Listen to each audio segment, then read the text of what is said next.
അവൾക്ക് ഒരാളെ ഒതുങ്ങാൻ അവൾക്ക് പറ്റത്തില്ല.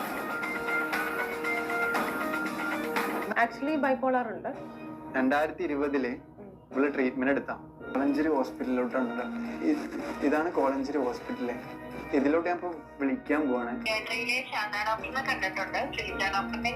എന്തെങ്കിലും വന്നാ എനിക്ക് എന്തെങ്കിലും സംഭവിച്ചാൽ അല്ലാണ് ഞാൻ എന്തെങ്കിലും ചെയ്താൽ അതിന് പൂർണ്ണ ഉത്തരവാദി സഫയും ലല്ലും നാജി ആയിരിക്കും. ഇത് ഞാൻ ഈ റമദാൻ മാസമാണ് സത്യം. ഇന്നർ വെയർ മാത്രം അയച്ചിട്ടുള്ള സ്നാപ്പ് ഇവിടെ അയച്ചു കൊടുത്തിട്ടുണ്ട്. അതെന്റെ കയ്യിലുണ്ട്, ആ ഫോട്ടോ എന്റെ കയ്യിലുണ്ട്. പോയിട്ട് നമ്മളവിടെ റൂം എടുത്ത് നിന്ന് 2 ദിവസം റൂം എടുത്ത് 2 റൂം എടുത്ത്. റൂമിൽ ഞാനും റൂമിൽ അവർ രണ്ടുപേരും ലല്ലുമ്പി ഇന്റർവ്യൂ കൊടുക്കുമ്പോൾ സൂക്ഷിക്കണ്ടേ മോനെ? നീ പറയുന്ന കാര്യങ്ങളിൽ നിന്നെ എങ്ങനെ ബാധിക്കും എന്ന് നോക്കണ്ടേ മോനെ? നമുക്ക് ഇവൻ പറയുന്ന ചില കാര്യങ്ങളൊന്ന് കേൾക്കാം, എന്നിട്ട് ബാക്കി പറയും. ഫസ്മീനയ്ക്കെതിരെ ഇവൻ പറഞ്ഞ പല കാര്യങ്ങളും ഇവൻ്റെ സ്വഭാവവും തമ്മിൽ കണക്ട് ചെയ്യുന്ന കാര്യങ്ങളാണ്. ഫസ്മീന ഓരോ തെളിവുകൾ വിധം ഓരോ കാര്യങ്ങൾ വെളിപ്പെടുത്തിയപ്പോൾ ഇവൻ സ്വയം ഒന്ന് വെളുപ്പിക്കാൻ വേണ്ടി, അല്ലെങ്കിൽ ആൾക്കാരുടെ കയ്യിൽ നിന്ന് സെൻറ്റിമെൻറ്റ്സ് വാങ്ങിച്ചു കൂട്ടാൻ വേണ്ടിയിട്ട് ചെയ്ത് കൂട്ടിയ ഒരു ഇൻ്റർവ്യൂ. പക്ഷേ ഇതിൽ ഇവൻ പറഞ്ഞ കാര്യങ്ങൾ ഇപ്പം ഇവനെ തന്നെ തിരിച്ചടി ആയിക്കൊണ്ടിരിക്കുന്നുണ്ട്. ഒരാളെ ഒതുങ്ങാൻ അവൾക്ക് പറ്റത്തില്ല. എടാ നാറി, കല്യാണം കഴിഞ്ഞിട്ട് നീയാണോ കണ്ട പെമ്പിള്ളേർക്ക് സ്നാപ്പിൽ മറ്റിടത്തും മെസ്സേജ് അയച്ചിട്ട് വിളിച്ചോണ്ട് പോയത്? അത് അവളാണോ കണ്ട ചെറുക്കന്മാരെ വിളിച്ചോണ്ട് പോയത്? ലല്ലു ഊമ്പി. ഇപ്പോഴും കണ്ടവൻ്റെ ഭാര്യയുടെ കൂടെ നടക്കുന്നത് നീ, റൂം എടുക്കുന്നത് നീ, കുളിസിതം നടത്തുന്നത് നീ, എന്നിട്ട് കുറ്റം അവൾക്ക്. കൊള്ളാല കളി. ആദ്യം നീ ഒന്നിലും ഒതുങ്ങാൻ നോക്ക്. നീ പല വെള്ളത്തിലും കാല് ചവിട്ടി നടക്കുന്നുണ്ടല്ലോ, ആദ്യം നീ ഒരു വെള്ളത്തിൽ കാലിട്ട് ചവിട്ടടാ പട്ടി. 2020 ഇവള് ട്രീറ്റ്മെന്റ് എടുത്താ കോളഞ്ചേരി ഹോസ്പിറ്റലിൽ 2 വർഷം തുടർച്ചയായിട്ട് ട്രീറ്റ്മെന്റ് എടുക്കണമെന്നുണ്ടെങ്കിൽ അത് എത്രത്തോളം ഇതേക്ക്. എന്നിട്ട് ഇപ്പോൾ അതിന് മെഡിസിൻ ഉണ്ട്, പക്ഷെ അവൾ കേൾക്കത്തില്ല. കോളഞ്ചേരി ഹോസ്പിറ്റലിലോട്ടാണ്. ഇതാണ് കോളഞ്ചേരി ഹോസ്പിറ്റല്. ഇതിലോട്ട് ഞാൻ ഇപ്പൊ വിളിക്കാൻ പോവാണ്. അവിടെ നിന്ന് ആർക്കാണ് അസുഖം, ആരാ ട്രീറ്റ്മെന്റ് എടുത്തത് പറയാം. ഫസ്മിന സാക്കി. നമ്മള് അവിടെ മുൻപ് ട്രീറ്റ്മെന്റ് എടുത്തായിരുന്നു, ജസ്റ്റ് ചെക്ക് ചെയ്യുക. മറ്റേ ബൈക്ക് ഏത് റേറ്റിലാ? ഈ ബൈപ്പോളാർ എന്ന് പറയുന്നത് വലിയ ആന സംഭവമൊന്നും അല്ല. പിന്നെ അത് വെച്ചിട്ട് നീ അവൾക്ക് ഭ്രാന്താണ് എന്ന് തെളിയിക്കാനാണ് നോക്കുന്നതെങ്കിൽ ശരിക്കുള്ള ഭ്രാന്ത് നിനക്കാ. കാമഭ്രാന്ത്, വേറെ ഭ്രാന്തെന്നല്ല, കാമഭ്രാന്ത്. അതിന് നീ ആദ്യം കൊണ്ടുപോയി ചികിത്സിക്ക്. വേണമെങ്കിൽ ഒരു വോയിസ് ഞാൻ ഇവിടെ കേൾപ്പിച്ചു തരാം ചേട്ടന്.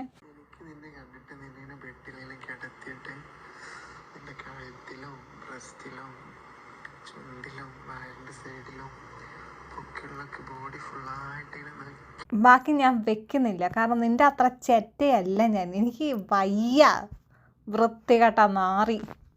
എന്നിട്ട് അവൻ അവളെ കുറ്റം പറയാൻ നടക്കുന്ന ആ ലവലാതി. കിട്ടിയത് സെബിന് കാരണമാണെന്നാണ് ഇപ്പൊ ആളുകൾ പറയുന്നത്. അതിനകത്ത് എന്തെങ്കിലും സത്യം ഉണ്ടോ? അത് സത്യമാണ്. അതായത് ഇവന്റെ കൂടെ നടക്കുന്ന ഒരാളാണ്. ഞങ്ങൾ എന്തായാലും ഒരുമിച്ചാണ് താമസിക്കുന്നത് ഒക്കെ കുറെ കാലമായിട്ട്. അപ്പോ ഇവരെ ലക്ഷ്യം ഇവനല്ലായിരുന്നു. ഇവനെ കിഡ്നാപ്പ് ചെയ്തിട്ട് എന്നിലോട്ട് എത്തുക അതായിരുന്നു. പക്ഷെ ഞാൻ എന്ത് ചെയ്ത് ആലോ സ്റ്റേഷനിൽ പോയി കംപ്ലൈന്റ് കൊടുത്തിട്ട് സ്റ്റേഷനിൽ നിന്ന് പോലീസിനെ കൂട്ടിയിട്ടാണ് ഞാൻ ഇവരെ അടുത്തോട്ട് പോണത്. അന്ന് പോലീസിനായിട്ട് പോയിട്ടെങ്കിൽ ഇവന്റെ കാലും കൈയൊക്കെ അടിച്ചിട്ട് ആകെ പരിക്കേൽപ്പിച്ചിരുന്നു. അങ്ങനെ ഞങ്ങൾ നേരെ സ്റ്റേഷൻ ഹോസ്പിറ്റലിൽ പോയി, ആലോ ഗവൺമെന്റ് ഹോസ്പിറ്റലിൽ പോയി. അവിടെ നേരെ വേറൊരു ഹോസ്പിറ്റൽ ഉണ്ട്, ഞാൻ നെയിം എനിക്ക് കറക്റ്റ് അറിയത്തില്ല. അവിടെ പോയിട്ട് എക്സ്റേയും കാര്യങ്ങളൊക്കെ എടുത്തിട്ട് പിറ്റേ ദിവസം വന്നിട്ട് FIR ചെയ്ത് ഈ വിഷയത്തിന് പുറത്ത്. ഇവന് ഇതിലൊന്നിലും ഈ ഒരു ഫ്രെയിമിലേ ഇല്ലാത്ത ഒരാളാണ് ഇവൻ ആ സഫ എന്ന് പറഞ്ഞ കുട്ടിയുടെ വണ്ടി ഓടിക്കുന്ന ആള് എന്ന് മാത്രമുള്ളൂ. അതായത് അവർ റെന്റിന് പെർ ഡേ 1000 വെച്ചിട്ടാണ് കൊടുക്കുന്നത്. പോലീസ് വന്നു. എന്നിട്ട് പോലീസ് എന്തുകൊണ്ടാവും ഞാൻ കേസ് എടുക്കാതിരുന്നേ? ഈ കൈയും കാലൊക്കെ തല്ലി പരിക്കേൽപ്പിച്ച് കാണുമ്പോൾ പോലീസ് സ്വമേധയാ കേസ് എടുക്കേണ്ടതാണല്ലോ. എന്തുകൊണ്ട് എടുത്തില്ല? അങ്ങനെ ഒരു സംഭവം ഉണ്ടായില്ല. അത് കഴിഞ്ഞ് പിന്നെ കുറേ ഫിൽറ്ററൊക്കെ ഇട്ടിട്ട് എടുത്ത വീഡിയോസും കംപ്ലൈൻറ്റ്സ് ഒക്കെ കൊടുത്തത് കണ്ടായിരുന്നു അമ്മാവാ. യൂട്യൂബിൽ ആരോ പറഞ്ഞ് മീൻസ് 1 മണിക്കൂർ മുന്നേ നിന്നെ ആരോ തല്ലിന്ന്, അങ്ങനെ ഉണ്ടോ? നിന്നെ ആലുവനെ തല്ല് കിട്ടിയെന്ന്, നിനക്ക് തല്ല് കിട്ടിയെന്ന്, ഊബർ ഡ്രൈവറിനെ തല്ലിന്ന് പറഞ്ഞ് സഫ വിളിച്ചിട്ടുണ്ടായിരുന്നു.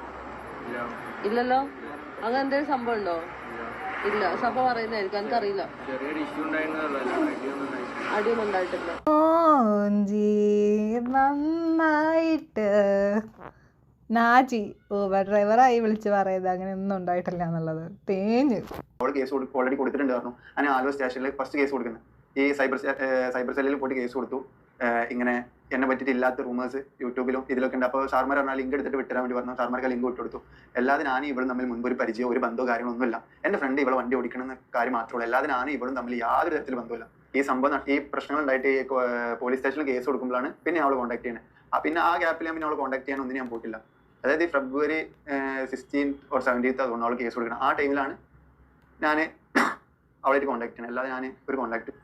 ഉറപ്പാണോ അമ്മാവാ? അങ്ങനെയാണെങ്കിൽ ഫസ്റ്റ് മിനിറ്റ് വേറൊരു കാര്യം കൂടെ കേൾപ്പിച്ചേരട്ടെ, കേൾക്കണം. 2 ഫെബ്രുവരി 2 അതിന് മുന്നേ തുടങ്ങിയതാണ്. ഇതാ ഇബി ഷിബി എന്ന് പറയുന്ന ബാംഗ്ലൂരുള്ള ഈ അക്കൗണ്ടിലോട്ടാണ് സഫ സ്നാപ്പ് അയച്ചേക്കുന്നത്. എന്നിട്ട് എൻ്റെ അടുത്ത് പറഞ്ഞത്, അയ്യോ ഞങ്ങൾ ഇപ്പൊ സ്നാപ്പ് അയച്ചു തുടങ്ങിയുള്ളൂ, ചക്കര കുട്ടൻ ഇപ്പൊ സ്നാപ്പ് അയച്ചു തുടങ്ങിയുള്ളൂ നിങ്ങൾ തമ്മിൽ. എന്നിട്ട് ഇവിടെ അയച്ചേക്കുന്ന സ്നാപ്പ് എനിക്ക് ഇവിടെ വെക്കാൻ പറ്റത്തില്ല. പക്ഷെ ഇതെന്തായാലും കേസായ സ്ഥിതിക്ക് ഞാൻ പോലീസിനെ കാണിച്ചു കൊടുക്കും. ഇവള് വെറും ഇവള് ഇന്നർ വെയർ മാത്രം ഇട്ടിട്ടുള്ള ഒരു സ്നാപ്പ് ലല്ലുവിന് അയച്ചു കൊടുത്തിട്ടുണ്ട്. മനസ്സിലാക്കിയത്തില്ല, എനിക്ക് വെക്കാൻ പറ്റത്തില്ല. പക്ഷെ ഇന്നർ വെയർ വല്ലാതെ സത്യം, ഈ റമദാൻ മാസമാണ് സത്യം, ഇന്നർ വെയർ മാത്രം അയച്ചിട്ടുള്ള സ്നാപ്പ് ഇവിടെ അയച്ചു കൊടുത്തിട്ടുണ്ട്. അത് എൻ്റെ കയ്യിലുണ്ട്, ആ ഫോട്ടോ എൻ്റെ കയ്യിലുണ്ട്.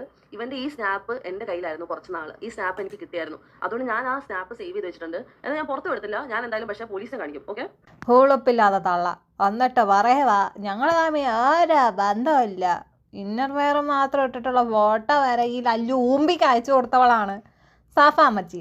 എന്നിട്ട് പറയുന്നത് ഞങ്ങൾ തമ്മിൽ ഒരു ബന്ധമില്ല, ഒട്ടും ഇല്ല. പുണ്യാളത്തിയാണ് പുണ്യാളത്തി. എല്ലാവരും കൂടെ മെഴുകുതിരി കത്തിച്ചിരുന്ന് പൂജിക്കുക, പ്രാർത്ഥിക്കുക. തിരൂർ പോയിട്ട് നമ്മളവിടെ റൂം എടുത്ത് നിന്ന് 2 ദിവസം റൂം എടുത്ത് 2 റൂം എടുത്ത്. ഒരു റൂമിൽ ഞാനും ഒരു റൂമിൽ അവർ രണ്ടുപേരും.